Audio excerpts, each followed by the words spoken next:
Bom dia, oitavo ano, sejam bem-vindos a mais uma aula de ensino religioso.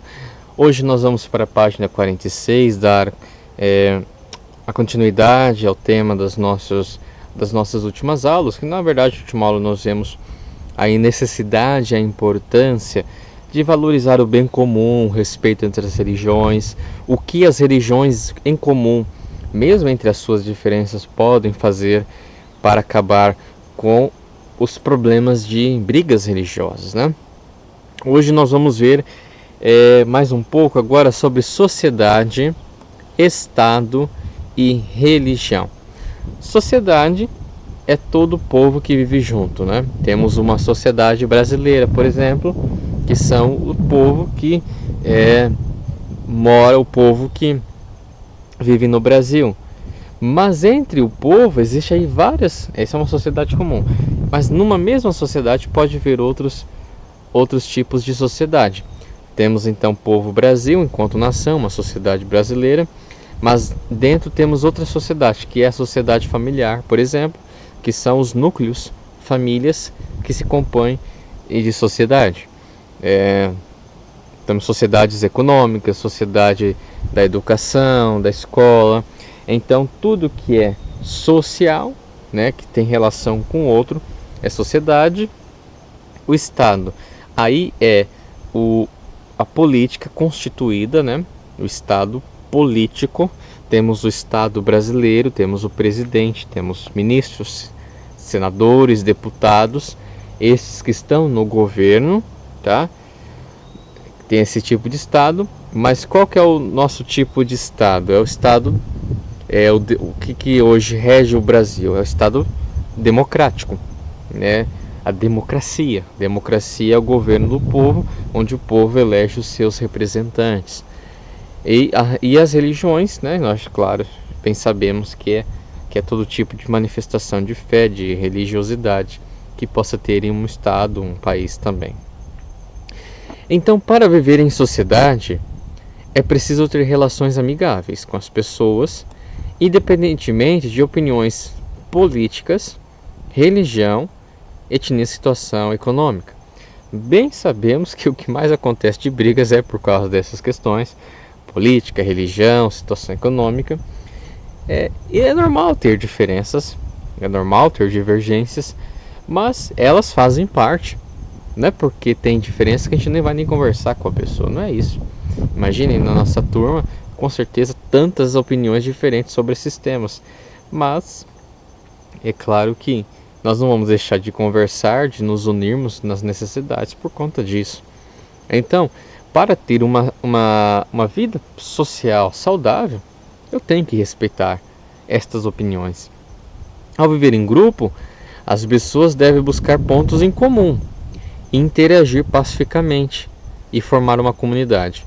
Uma comunidade ela é formada quando pessoas têm o mesmo objetivo e se unem. Agora, se eu não concordo com o objetivo do outro, também não preciso agredi-lo por causa disso. Eu tenho que respeitar, mas não sou obrigado também a fazer o que ele crê, tá bom? Então, a fim de garantir que essa convivência seja pacífica e colaborativa, o Estado estabelece leis para organizar a sociedade. Então, por isso existem as leis, que nós já até falamos de algumas delas, que são importantíssimas para manter a ordem e a paz. Quanto à religião, o governo pode ser teocrático ou laico. Tá? Então, nós vamos ver sobre o Estado ou governo laico e teocrático, ok? Já que em um país como o Brasil, pensem bem, o Brasil tem muitas manifestações de fé, de religiosidade diferentes. Então, sendo assim, o governo não pode ter um Estado, um governo somente católico ou um governo somente evangélico. Digamos assim, esse Estado vai privilegiar só os católicos, este Estado vai privilegiar só os evangélicos e o resto é resto. Não é isso. Nós vamos ver que no Brasil tem um tipo de governo. Vamos ver o que é primeiro um governo ou Estado teocrático. As autoridades políticas são também líderes religiosos, e as instituições, as leis e os costumes devem seguir uma única religião. Outras religiões podem não ser respeitadas ou mesmo permitidas e professar ou expressar outra fé. Pode ser considerado até um crime. O que é então um Estado teocrático? Um Estado teocrático é quando um governante se diz que esse Estado é católico. O Brasil foi durante muito tempo um Estado católico. Então, o Estado é católico. Geralmente, os líderes dessa religião é os que governam, e as outras não são respeitadas nem podem existir. É claro que hoje não é mais assim. Tem países como o Irã, o Estado é teocrático, que se baseia no islamismo. O que é teocrático? Crático, governo. Cracia, governo. Teo, Deus, que é Deus. Então, governo de Deus. Então, no Irã, quem governa são os líderes do islamismo.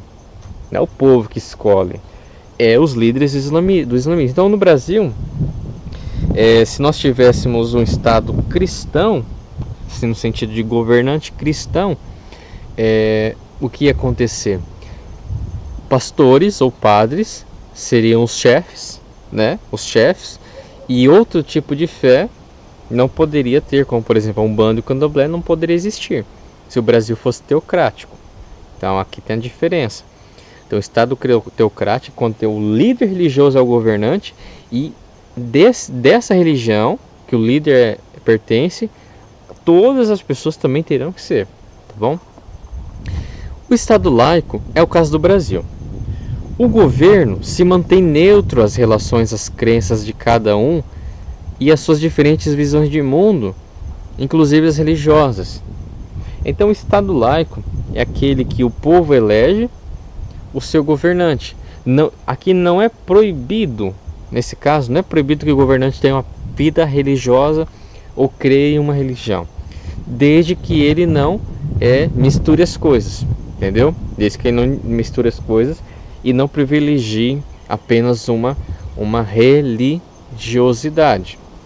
O Estado é laico no sentido de dizer, então, que ele não assume nenhuma posição de religião, ele não assume nenhuma posição de fé, ele permite que todas as religiões existam, né? Não proíbe e nem obriga que cada um vivencie ou não uma fé, mas ele privilegia o respeito em vez de obrigar, ok?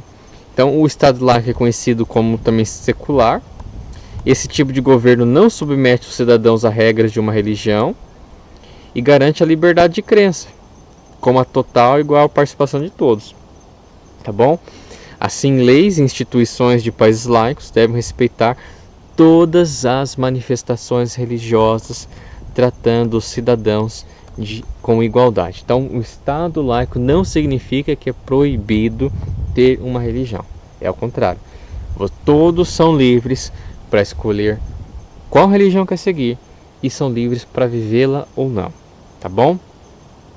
Além disso, negar ou ferir o direito à liberdade religiosa de alguém em um país laico é crime. Então, aqui no Brasil também, quando eu não deixo a pessoa na liberdade de escolher qual fé ela quer seguir, né? Quando eu puno a pessoa por causa daquela fé que está seguindo, isso se chama crime. No Brasil até é crime e tem penalidades para isso. Então, o direito à liberdade de fé no Brasil, ela é permitida. Isso se chama princípio da laicidade, que é a separação entre Estado e religião. Estado, política é uma coisa, religião é outra coisa. É responsabilidade do Estado garantir o direito das pessoas de crer ou não crer, de manifestar suas crenças livremente. Esse é o caso do Brasil. Então aqui está 2 exemplos de estados, o laico e o Estado teocrático. Na página 47, no livro de vocês, ou em uma folha à parte, vocês têm que fazer isso aqui. Regimes de governo: Estado teocrático, determina. O que um Estado teocrático determina que os seus cidadãos têm que fazer? No Estado teocrático, o que proíbe os seus cidadãos? No Estado laico, o que um Estado laico determina? Um Estado laico proíbe o quê? Em que sentido? Das religiões, tá? É claro, isso aqui no sentido de religião. Isso aqui está muito claro, acabei de explicar. Está aí no texto também. O Estado teocrático, por exemplo, determina que siga só aquela religião do qual o governante segue. No caso do Islã, o Irã, ali o Estado é teocrático, do islamismo. Então, o que eles determinam, o que eles proíbem para os seus cidadãos e o que o Estado laico determina e proíbe também para os seus cidadãos, ok? Esta é a atividade de hoje. Vocês vão fazer, tirar uma foto e enviar para o professor. Bom estudo, bom trabalho e aguardo a resposta de vocês. Um abraço.